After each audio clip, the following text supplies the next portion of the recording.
Come on into the ditch. I'm your resident ditch witch, Tara Tyne, and we're about to get witchy, whether you like it or not.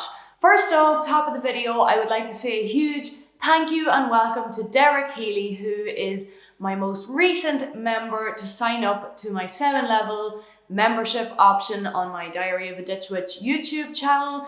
Thank you so much, Derek, and welcome to my membership options. If you would like to get more access to me or to my content, you can click in the link in the description below or hit the join button on my channel. I think that only shows up on desktop. I'm not too sure. I think it's a wee bit tricky to find on the phone, but there is a link for it in the description below this video.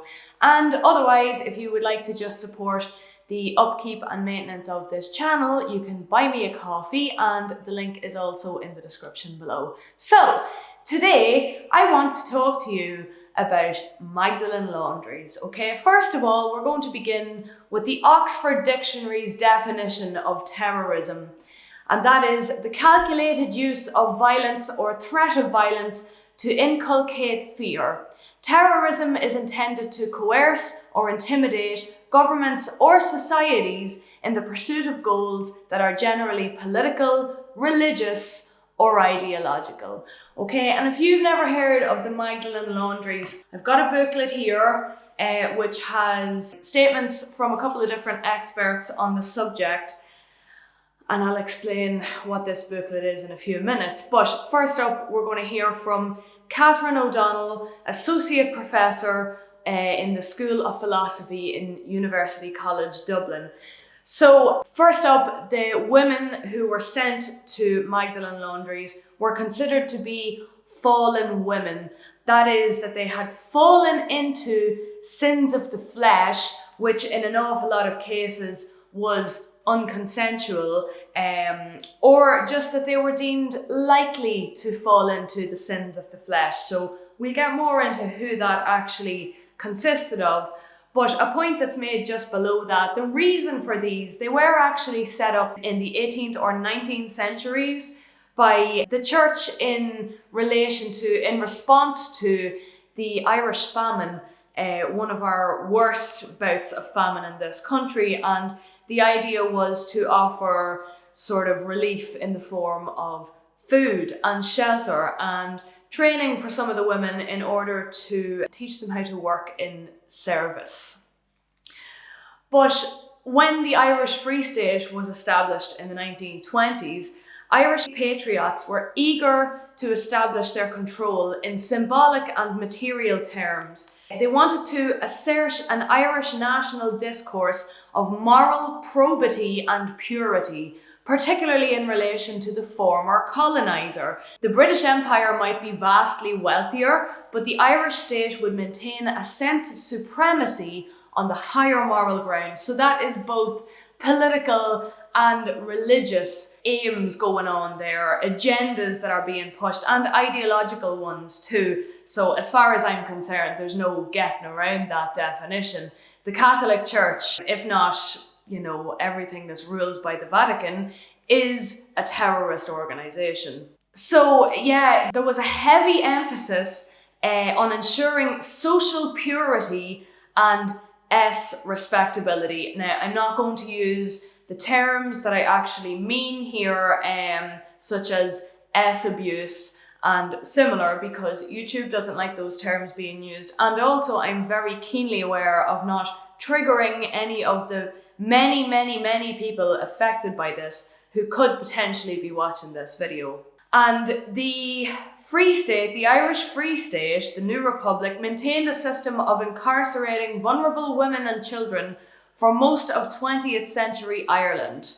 So from the establishment of the state, for the better part of the first 100 years of its existence, this was a normal means of keeping society pure and not a word about the people who were transgressing against the fallen women who got sent to these places, especially when those perpetrators were priests and bishops and others in the religious order themselves, which was also quite common, as was S abuse within families. So just to make that clear. And a lot of these, were vulnerable women and children. And the idea behind this came largely from the British colonial system of massive Victorian institutions run by Catholic religious orders, which had provided basic levels of relief to the Irish poor. So they had been established on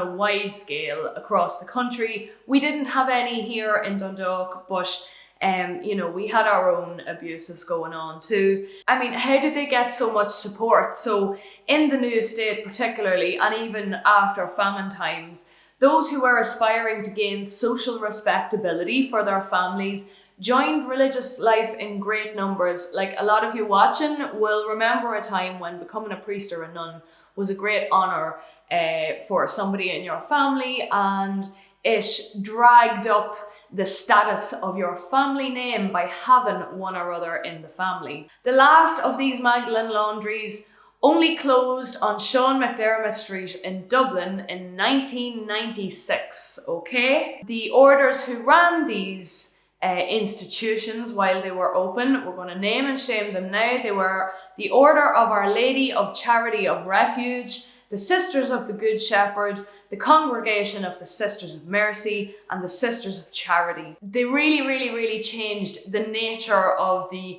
service they were providing after 1922, when they no longer offered temporary asylum and opportunities for women to train for a career in service.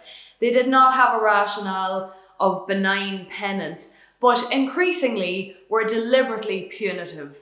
So I'm paraphrasing here from Dr. O'Donnell's contribution that she has made to this brochure. I've been looking for an excuse to talk about the Magdalene Laundries for a very long time, but without having the sort of facts and figures gathered in front of me, I was afraid of doing it an injustice. So I'm delighted now actually to have this. Yeah, it was assumed that women who were put into these institutions had to atone for their sins that they had already committed, or, as I've said, that they may have been at risk of committing. So if you've ever seen Minority Report and you had a moral issue with somebody being judged for a crime they hadn't yet committed, well, you're going to want to pay attention here. A lot of children who were born in the institutions were raised their entire lives in these places. The women who were put in were generally young, and a lot of times they had no mother of their own. They may have given birth outside of wedlock. Some of the people put into the institutions were intellectually challenged. Some had committed minor crimes, and many were destitute. So basically, it was a massive clean-up operation of society, which was sanctioned by the state and carried out by the Catholic Church, which is still in operation and is still getting airtime on our national broadcaster RTE's stations on TV and radio. And honestly, I can't understand how RTE can, in good conscience and without getting the arses sued of them, still be given a platform to a known terrorist organisation in this country. The women and girls in the Magdalene Laundries were kept under lock and key. If they managed to escape, the Gardaí would hunt them and return them to the institution. So the entire system was in on it and was stacked against these women. Their hair would be cut short when they were brought in. They would be given a religious name and sometimes also a number.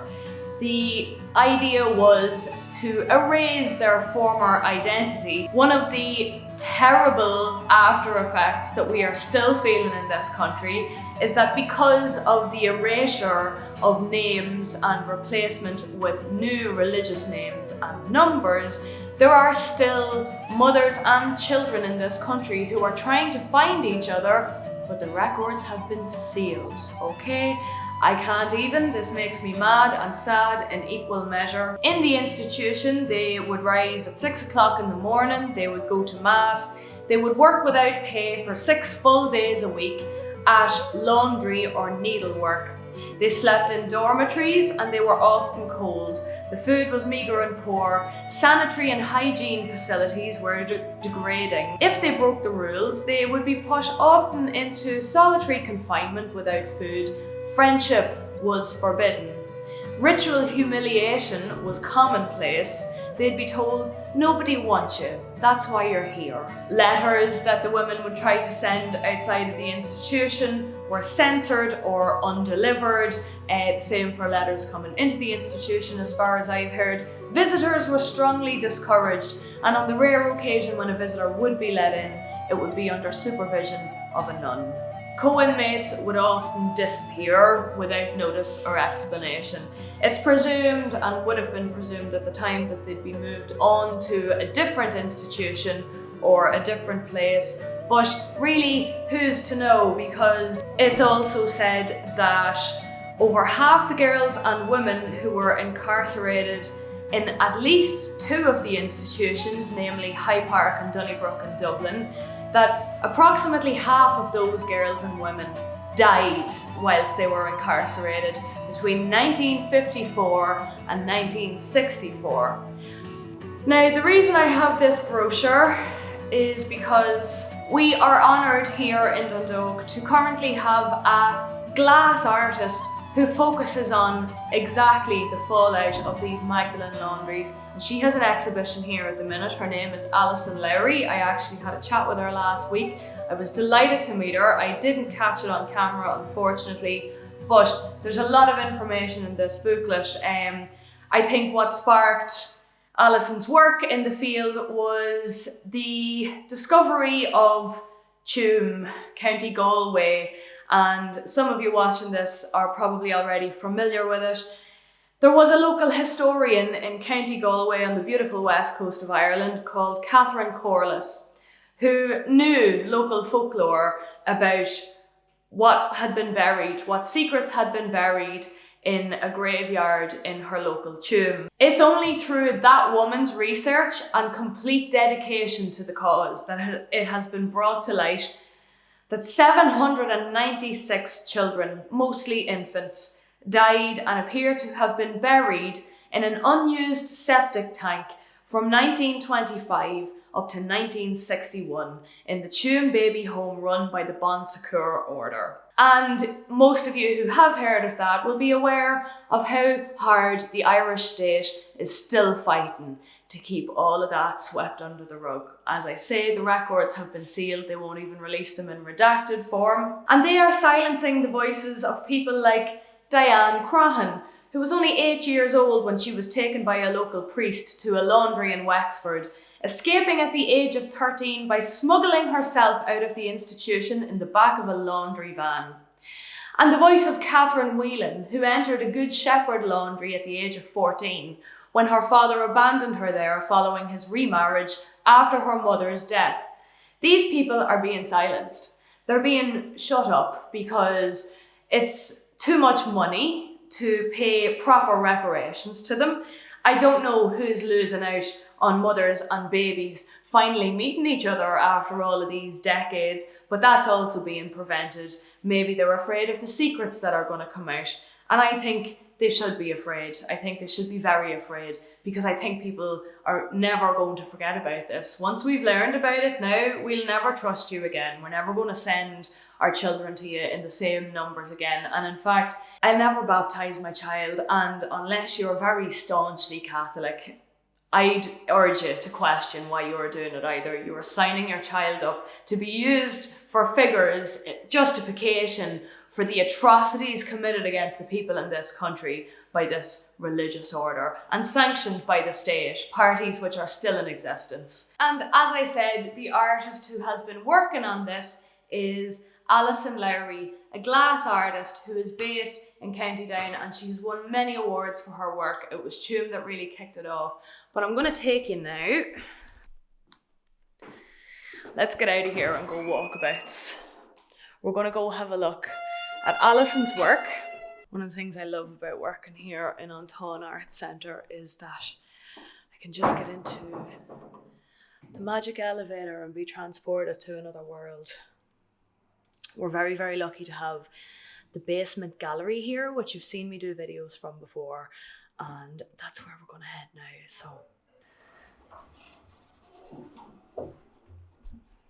going down. Doors closing. whee! So when I chatted recently with Alison, she explained her piece to me. I'll give you the first visual impact of it here. Okay, this is what it's like when you walk in. It's a little bit disorientating. You're not too sure what's going on or where you should go. If you look up close, you've got the little baby shoes. These feel like they're made out of cement. They look like pumice. You've got rosary beads. Some of them are made of little love hearts, like you can see. But there was no love shown for these children. That's been made painfully obvious. You'll occasionally hear people who were in religious orphanages sticking up for the people who looked after them and saying, oh, they weren't all that bad. But you talk to people who were in the Laundries, and it's a different story. You've got the little delicate porcelain baby shoes, which Alison has told me it's okay to crush so that you can feel what it was to have the spirits of these innocent children and innocent young women just crushed and destroyed. Sorry, I'm getting a wee bit shaken talking about this.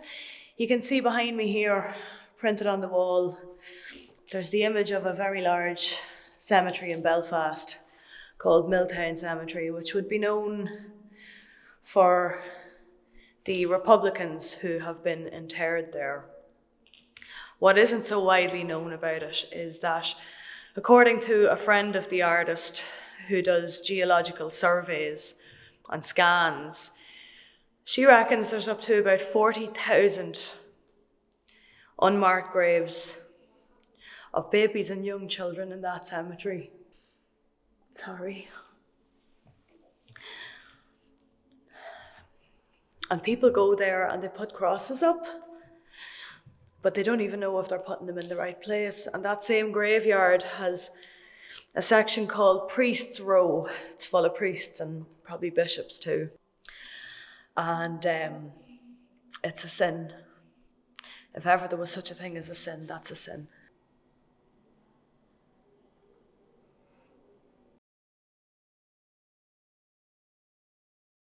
Collaborations are a feature of Alison's work, where she'll work with performance artists and linen artists. She can produce video pieces.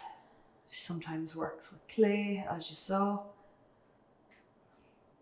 And this is her concern as an artist. It's what makes her unique. To be a glass artist, using your voice for something so political, something so overlooked, something so poignant and so close to the bone. The mothers who were separated from their babies, who never got to see them when they were born. The babies who grew up being told that their mothers didn't want them when it wasn't true. There has been no justice for these women. And it's not just Tuam. As we've seen, it's very likely there's another one up in Milltown in West Belfast, and possibly more besides. Alison told me that in the north of Ireland they like to pretend that it didn't happen up there, that was a southern problem, a Catholic thing, but it happened to them too. There's Catholics up there too.